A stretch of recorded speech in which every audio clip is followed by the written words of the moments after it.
ईद उल अजहा के करीब आते ही मवेशी मंडियां खूबसूरत जानवरों से सज गईं। खूबसूरत छोटे और बड़े मवेशी, भूरे, काले और सुर्खो सफेद दिलकश रंगों के मवेशी मंडियों में मौजूद, लेकिन बढ़ती हुई कीमतों से खरीदार सख्त परेशान हैं। कहते हैं ईद कुर्बान के मवेशी कुव्वत खरीद से बाहर हैं। पिछले साल के जो रेट्स हैं उससे भी हमने अपना बजट 50,000 लाख रुपए ऊपर किया हुआ है, लेकिन जो चीज़ हमें समझ आ रही है 2-2.5 लाख में, उसके वो 4-4.5 लाख रुपए डिमांड कर रहे हैं। तो 1-2 हमें जानवर पसंद आए हैं, तो उनका रेट भी अभी कोई फाइनल नहीं बन रहा उनसे। इधर व्यापारियों का कहना है मवेशियों की देखभाल मेहनत तलब काम है। खालिस मुरब्बे, बादाम और देसी खुराक खिलाकर अपना शौक पूरा करते हैं। मेहनत से पाले हुए ये मवेशी अर्जा कीमत पर फरोख्त नहीं कर सकते।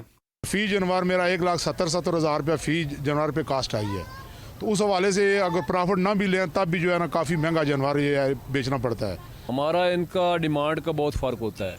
ये हमने बहुत महंगे जानवर पीछे से ख़रीद किए हुए हैं। हमारी डिमांड ये होती है कि हमें रोज़ी कमाने आया 5-10 हज़ार मिल जाए। शहरी कहते हैं मवेशियों की खरीदारी के लिए काफ़ी तगोदो करना पड़ती है, लेकिन उम्मीद है कुर्बानी के लिए मनचाहा मवेशी मिल जाएगा। ईद कुर्बान में चंद ही दिन बाकी रह गए, ताहम बढ़ती हुई कीमतों के बायस मंडियों में गाहक ना होने के बराबर है। शहरियों ने इंतजामिया से अपील की है कि बढ़ती हुई कीमतों को कंट्रोल किया जाए ताकि ईद कुर्बान के तमाम तर जानवर बआसानी उनकी पहुँच में आ सकें। कैमरामैन आकिब राना के साथ वकार सलीम खोखर, ABN न्यूज़, इस्लामाबाद।